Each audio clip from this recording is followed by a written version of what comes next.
जन है जो सिद्ध महापुरुष है, उन्होंने अपने किसी एक शिष्य के लिए लिखा श्री हरि शरणम पत्र। बहुत जोर की बात, हम बड़ा एकांत में पढ़ा तो लगा जो चीज जैसे अपने को मीठी लगे ना तो फिर अपने जनों को परोसी जाती है, ऐसे हमको अच्छा लगा, इसलिए बात हम इसी में आपका उत्तर भी हो जाएगा। मनुष्य जीवन का चरम और परम एकमात्र उद्देश्य है मोक्ष भक्ति, मोक्ष प्राप्ति या प्राप्ति, तीन बातें रखी गई। तो लगा जो चीज जैसे अपने को मीठी लगे ना तो फिर अपने जनों को परोसी जाती है, ऐसे हमको अच्छा लगा, इसलिए बात हम इसी में आपका उत्तर भी हो जाएगा। मनुष्य जीवन का चरम और परम एकमात्र उद्देश्य है मोक्ष भगवत प्राप्ति या भगवत प्रेम प्राप्ति, तीन बातें रखी गई। मोक्ष प्राप्ति या भगवत प्राप्ति या भगवत प्रेम प्राप्ति, ये मनुष्य जीवन का चरम और परम लक्ष्य है। जिस मनुष्य जीवन इस महान उद्देश्य की पूर्ति की साधना में लगा दिया गया, वही मनुष्य जीवन धन्य हुआ, सार्थक हुआ, अन्यथा बेकार गया। मनुष्य जीवन में जो भी आपके पास मिला हुआ है, प्रत्येक सामग्री जैसे बुद्धि, मन, इंद्रियां, धन, परिवार, समय, विद्या, विवेक, ये सब केवल भगवत प्राप्ति के लिए मिला है। मनुष्य जीवन में आपको जो कुछ भी मिला हुआ है वो केवल भगवत प्राप्ति के लिए मिला हुआ है। तो आपको पूरा प्रयत्न करके इन सब का प्रयोग भगवत प्राप्ति के लिए ही करना चाहिए, यही मनुष्य जीवन की सार्थकता है। अब भगवत प्राप्ति के लिए इनका हम प्रयोग क्या करें? मन, बुद्धि, धन जो भी हमें मिला है, तो बोले मन से निरंतर श्री भगवान के नाम का, रूप का, गुण का चिंतन करो। वाणी से भगवान के नाम का कीर्तन करो, भगवान की लीला कथा को कहो, गाओ।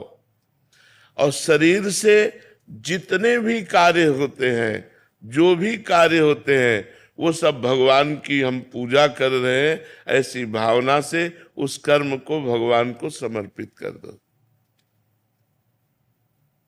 प्राणी मात्र में, चाहे वो स्त्री हो या पुरुष हो, जड़ हो या चैतन्य हो, सब में भगवान है,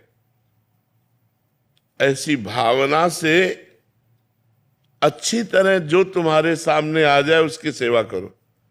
जो तुम्हारे सामने आ जाए अच्छी तरह सेवा करो। जैसे कोई आपसे बात पूछ रहा है तो बहुत अच्छी तरह उत्तर दीजिए।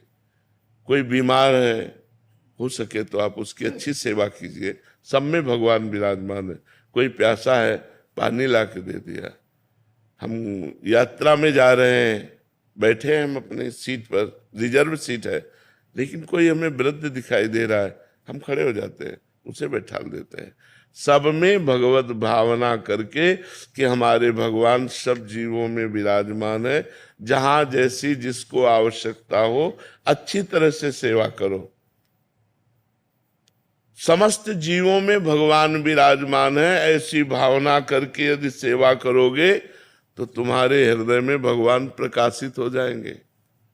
जब सबके हृदयों में भगवान देखा जाता है तो अपने हृदय में भगवान दिखाई देने लगते हैं।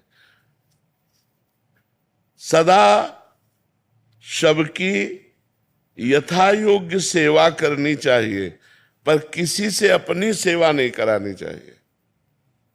जब तक शरीर अपना काम करे तब तक अपनी किसी से सेवा नहीं करानी चाहिए। अपने पैर दबवाना, अपने कपड़े धुलवाना या अपने लिए कोई भी कार्य, अपनी सेवा स्वयं करे और दूसरों की सेवा करने का उत्साह रखे। सदा सबकी यथा योग्य सेवा करनी चाहिए, अपनी सेवा नहीं करानी चाहिए अगर भगवत प्राप्ति करना है तो। मान देना चाहिए, दूसरे से सत्कार कराने की इच्छा नहीं रखनी चाहिए। अपने लिए जो कुछ प्राप्त हुआ है, जैसे अपने को 100 रुपया प्राप्त हुए, धर्म से प्राप्त हुए, तो हम 90 रुपया अपने परिवार और अपने लिए खर्च, 10 रुपया हम कहीं गौ सेवा, संत सेवा, बीमारों की किसी की सेवा में लगा दे।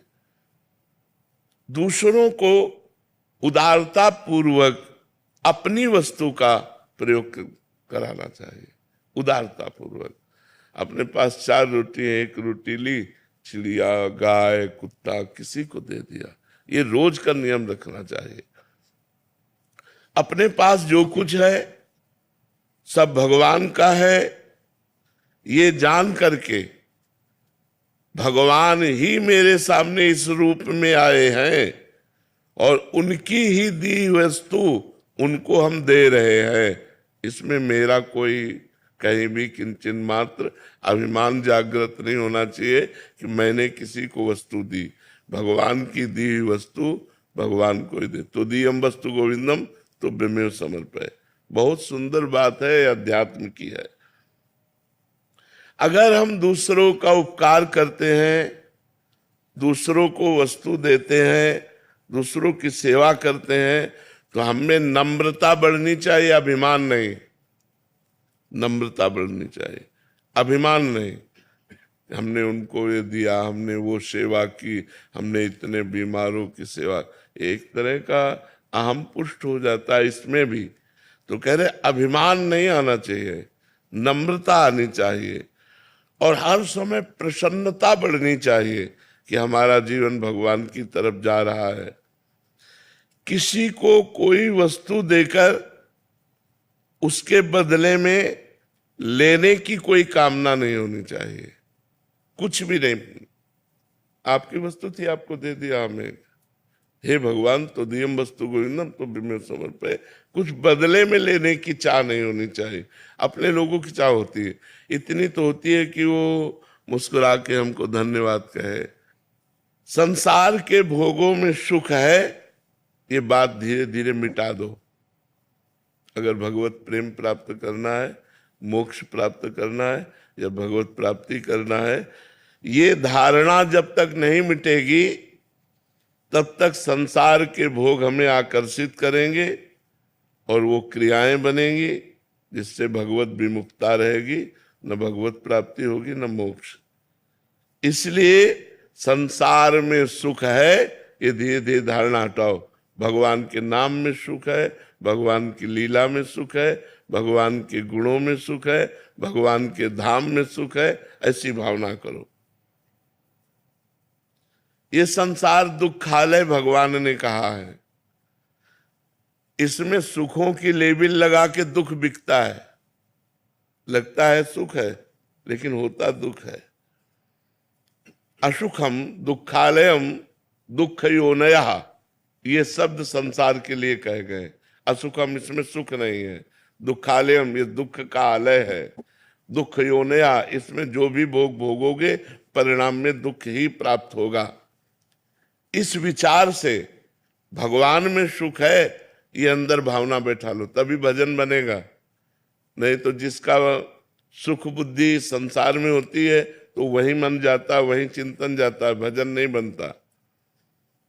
दूसरों के अधिकार को मत छीनो, दूसरों के कर्तव्य की रक्षा करो और अपने कर्तव्य का पालन करो।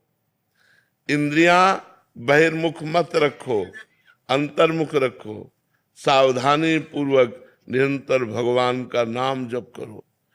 मन में प्रमाद मत लाओ, नाम जप करो।